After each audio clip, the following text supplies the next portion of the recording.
Good morning guys. So ayan, si Boss B. Papakain tayo ngayon ng mga alaga natin dito. So ayan.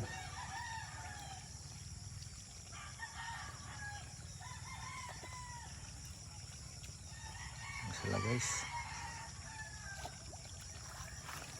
Pakain tayo.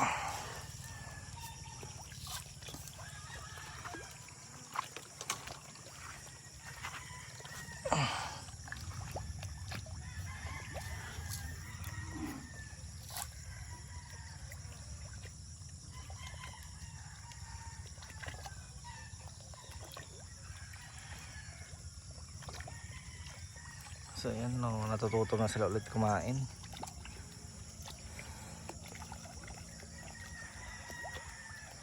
Yun, red tilapia. Umamo sila ulit kasi naging mailap sila kasi hindi natin sila nakapakain last time. Siguro mga 2 weeks din siguro hindi sila kumain.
Masarap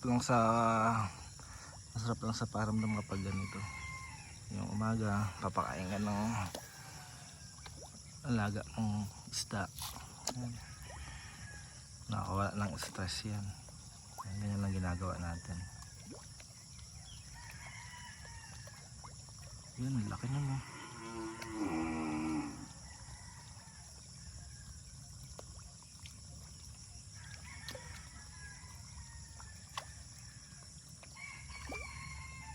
So ayan lang guys. So update lang pag harvest natin sila. Tatabain muna natin. Ayan. Thank you for watching guys. Salamat. God bless po.